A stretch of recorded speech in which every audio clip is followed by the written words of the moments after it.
स्वागत है आपका एचजे एडुकेशन हिंदी में। इस वीडियो में हम लोग पढ़ेंगे ट्रेनिंग क्या होता है और किसी भी ऑर्गेनाइजेशन में इम्प्लॉयज के लिए ट्रेनिंग इतना इम्पोर्टेंट क्यों होता है। किसी भी ऑर्गेनाइजेशन में इम्प्लॉयज को ट्रेनिंग क्यों दिया जाता है, इसे हम लोग इस वीडियो में समझेंगे। ऑर्गेनाइजेशन के आसपास ऐसे बहुत सारे कंपोनेंट्स होते हैं, ऐसे बहुत सारे फैक्टर्स होते हैं जिनका ऑर्गेनाइजेशन के कामकाज पर प्रभाव पड़ता है। यह कंपोनेंट्स या फैक्टर ऑर्गेनाइजेशन के भीतर भी हो सकते हैं और ऑर्गेनाइजेशन के बाहर भी हो सकते हैं। समय के साथ इनमें बदलाव देखने को मिलता है। अब इस बदलाव के साथ तालमेल बैठाने के लिए ऑर्गेनाइजेशन और उसके एम्प्लॉयज को भी अपने काम करने के तरीके, काम के प्रति अप्रोच में बदलाव लाना पड़ता है। ट्रेनिंग एक कंटिन्यूअस प्रोसेस है, लगातार चलने वाला प्रोसेस है, जिसके माध्यम से इम्प्लॉयज को उनके काम काज से जुड़े चीजों के बारे में बताया जा सकता है और जॉब से जुड़े, कामकाज से जुड़े टेक्निकल चीजों के बारे में, टेक्निकल एस्पेक्ट के बारे में भी समझाया जा सकता है। एग्जाम्पल, किसी खास सॉफ्टवेयर को, किसी पर्टिकुलर सॉफ्टवेयर को कैसे चलाया जाए, इसके बारे में इम्प्लॉय को ट्रेनिंग दिया जा सकता है ताकि कम समय में मैक्सिमम काम किया जा सके। ट्रेनिंग की सहायता से इम्प्लॉयज के स्किल यानी कौशल, काम से जुड़े कंसेप्ट यानी अवधारणाएं, नॉलेज यानी ज्ञान को बढ़ाया जा सकता है ताकि इम्प्लॉयज और भी एफिशिएंसी से अपना काम पूरा करे, और भी दक्षता से अपना काम पूरा करे। चलिए ट्रेनिंग के कुछ डेफिनेशंस को देखते हैं। पहला डेफिनेशन है एडविन बी फिलिपो का। इनके अनुसार ट्रेनिंग किसी पर्टिकुलर काम को करने के लिए इम्प्लॉयज यानी कर्मचारियों का नॉलेज और स्किल को, ज्ञान और कौशल को बढ़ाने का एक कला है।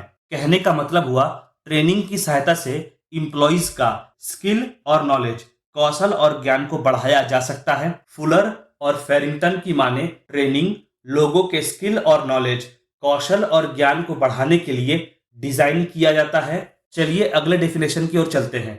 डेविस और डेविस के अनुसार ट्रेनिंग वह प्रोसेस है जिसके माध्यम से स्किल को डेवलप किया जा सकता है, कौशल को विकसित किया जा सकता है, इंफॉर्मेशन प्रोवाइड किया जा सकता है, सूचना या जानकारी प्रदान की जा सकती है, गुणों को निखारा जा सकता है ताकि ऑर्गेनाइजेशन में काम कर रहे लोगों को इफेक्टिव बनाया जा सके, प्रभावी या कारगर बनाया जा सके। लूसियर की माने ट्रेनिंग किसी काम को करने के लिए जरूरी स्किल पाने का प्रोसेस है। चलिए अगले डेफिनेशन की ओर चलते हैं। नेडलर और नेडलर की माने इंप्लॉयर के द्वारा इंप्लॉई को, मालिक के द्वारा कर्मचारी को प्रेजेंट जॉब से जुड़े, वर्तमान जॉब से जुड़े शिक्षा प्रदान करना, शिक्षा देना ही ट्रेनिंग है। तो हम लोग ये कह सकते हैं कि ट्रेनिंग वह प्रोसेस है जिसके माध्यम से इंप्लॉय को जरूरी स्किल और नॉलेज दिया जा सकता है, जिससे अपने वर्तमान काम को करने में आसानी हो और साथ ही साथ इंप्लॉय की क्षमता भी बढ़े ताकि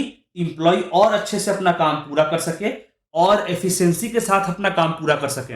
आगे पढ़ने से पहले हमें ट्रेनिंग से जुड़े कुछ बातों को ध्यान में रखना होगा। पहला, ट्रेनिंग प्रोवाइड करने के बाद इंप्लॉय का स्किल जरूर बढ़ना चाहिए और उसे अपने काम करने में सहायता मिलनी चाहिए। अगर ऐसा नहीं होता है तो फिर ट्रेनिंग के प्रोसेस का जांच, ट्रेनिंग के प्रोसेस को इंस्पेक्ट करना जरूरी हो जाता है। दूसरा, ट्रेनिंग हमेशा जॉब या काम के रिक्वायरमेंट के हिसाब से होना चाहिए।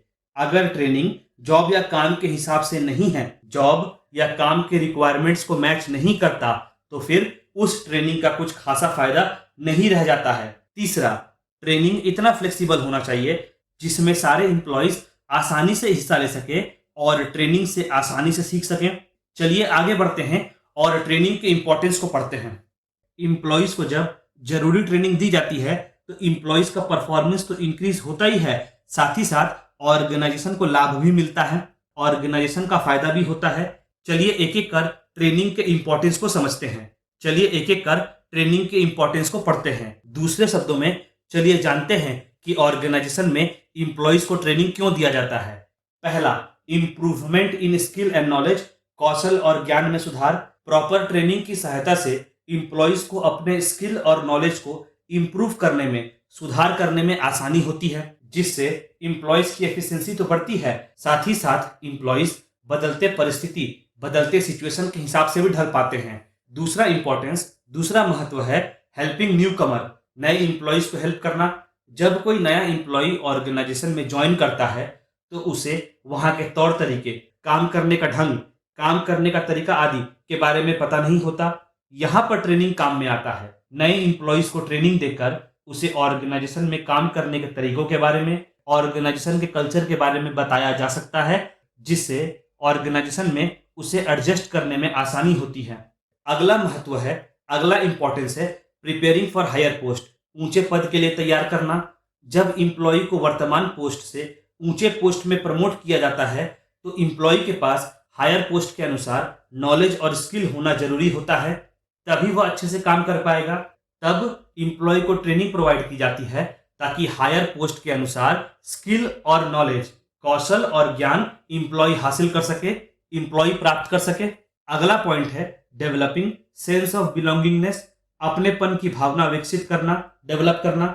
जब इंप्लॉय को ट्रेनिंग मिलता है तो इंप्लॉय को ऐसा लगता है कि ऑर्गेनाइजेशन उसके बारे में केयर करता है, उसके बारे में सोचता है, जिससे ऑर्गेनाइजेशन के लिए इंप्लॉय के मन में अपनेपन की भावना डेवलप होती है, अपनेपन की भावना विकसित होती है और इंप्लॉय का ऑर्गेनाइजेशन और काम के प्रति कमिटमेंट लेवल भी बढ़ता है। अगला इंपॉर्टेंस है प्रॉपर यूटिलाइजेशन ऑफ रिसोर्सेज, संसाधन को सही से यूटिलाइज करना। अनट्रेंड इंप्लॉय की तुलना में, अप्रशिक्षित कर्मचारी की तुलना में ट्रेंड इंप्लॉय, प्रशिक्षित इंप्लॉय रिसोर्स को, संसाधन को अच्छे तरह से यूज कर पाता है। ऐसा इसलिए हो पाता है क्योंकि ट्रेंड इंप्लॉय को पता होता है कि काम कैसे करना है और रिसोर्स को कैसे यूज करना है। अगला महत्व है डेवलपिंग सेंस ऑफ यूनिटी, एकता की भावना विकसित करना। जब सारे इंप्लॉयज को एक साथ ट्रेनिंग दी जाती है तो सारे इंप्लॉयज एक साथ मिलकर ट्रेनिंग में पार्टिसिपेट करते हैं। इससे होता यह है कि इंप्लॉयज के बीच एकता की भावना डेवलप होती है, यूनिटी की भावना डेवलप होती है।